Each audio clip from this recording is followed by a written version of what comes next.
Valentine special sweet பண்ணலாமா? அதுக்கு ஒரு கேரட் வந்து 1 கப் எடுத்துக்கிடுங்க, மிக்ஸி ஜாரில் சேர்த்துக்கிடுங்க. இதை வச்சு ஒரு ஸ்வீட் பண்ணலாம். கேரட் ஜாமுன், இதுக்கு 1 கப்பு கேரட்டு, 1/2 கப்பு சுகர், ஒரு 5 ஏலக்காய், 1/4 கப்பு பால் ஊற்றி அரைச்சிட்டு வந்துடலாம். அரைச்சதை இந்த கடாயில் போட்டுக்கிடுங்க. கேரட் பேஸ்ட்டை 1/2 கப்பு பால் சேர்த்துக்கிடுங்க, 1/2 கப்பு சுகர் சேர்த்துக்கிடுங்க, நல்லா கலந்துக்கிடலாம். 1 கப்பு ரவை சேர்த்துக்கிடுங்க. ரவை சேர்த்து நல்லா கலந்துக்கிடலாம். சர்க்கரை பால் எல்லாம் மிக்ஸ் ஆகணும். நல்லா கலந்துக்கிடுங்க. ஒரு பிஞ்சு உப்பு சேர்த்துக்கிடுங்க. நல்லா கலந்துக்கிடலாம். கெட்டியாக தான் இறக்கணும். நல்லா கலந்துக்கிடுங்க. நெய் தேவை நிறைய கிடையாது. இதுக்கு கேசரிக்குன்னா நிறைய நெய் தேவை. இதுக்கு 1 ஸ்பூன் நெய் இருந்தால் போதும். அப்படி இறக்கும்போது அப்படி நெய் ஃபுல்லாக இந்த ரவையோட மிக்ஸ் ஆகும். மிக்ஸ் ஆகி கலந்து எடுத்துக்கலாம். ஒரு 2 நிமிஷம் கலந்துக்கலாம். நல்லா கெட்டி பதம் வரணும். நல்லா கெட்டி பதம் வந்துருச்சு பாருங்கள்.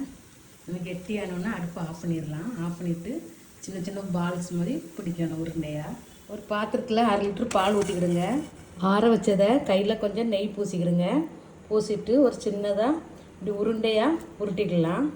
பால் மாதிரி நான் உருட்டிட்டு காமிக்கிறேன். இந்த மாதிரி பால் மாதிரி உருட்டிக்கிடுங்க. அப்படி இந்த இருக்கிற ரவையில் எல்லாத்தையுமே சின்ன சின்ன பால் மாதிரி உருட்டி எடுத்துக்கலாம். 1/2 லிட்டர் பால் கொதிச்சிருச்சு. 1 கப்பு சர்க்கரை போட்டுக்கிடுங்க. வெண்ணிலா ஃப்ளேவர் கஸ்டர்ட் பவுடர் இருக்குது. இதில் 2 ஸ்பூன் போட்டுக்கலாம். பவுலில் 2 ஸ்பூன் கஸ்டர்ட் பவுடர் கூட கொஞ்சம் ஆற வச்ச பாலில் நல்லா மிக்ஸ் பண்ணிக்கிடுங்க. கட்டி இல்லாமல் கொதிக்கிற பாலில் சேர்த்துக்கிடுங்க. நல்லா கலந்துக்கிடலாம். உருட்டி வச்ச கேரட் உருண்டையை இந்த பவுலில் சேர்த்துக்கிடுங்க. பால் ரெடி ஆயிடுச்சு. இறக்கும்போது 1/2 ஸ்பூன் ஏலக்காய் பொடி போட்டு கலந்து எடுத்துக்கிடுங்க. இந்த பாலை இதில் ஊற்றிக்கிடுங்க.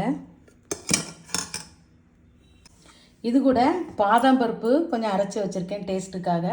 இது ஆப்ஷனல், நீங்கள் வேணால் சேர்த்துக்கிடுங்க. சுவையான டேஸ்டான கேரட் ஜாமுன் சூப்பராக ரெடி பண்ணியாச்சு.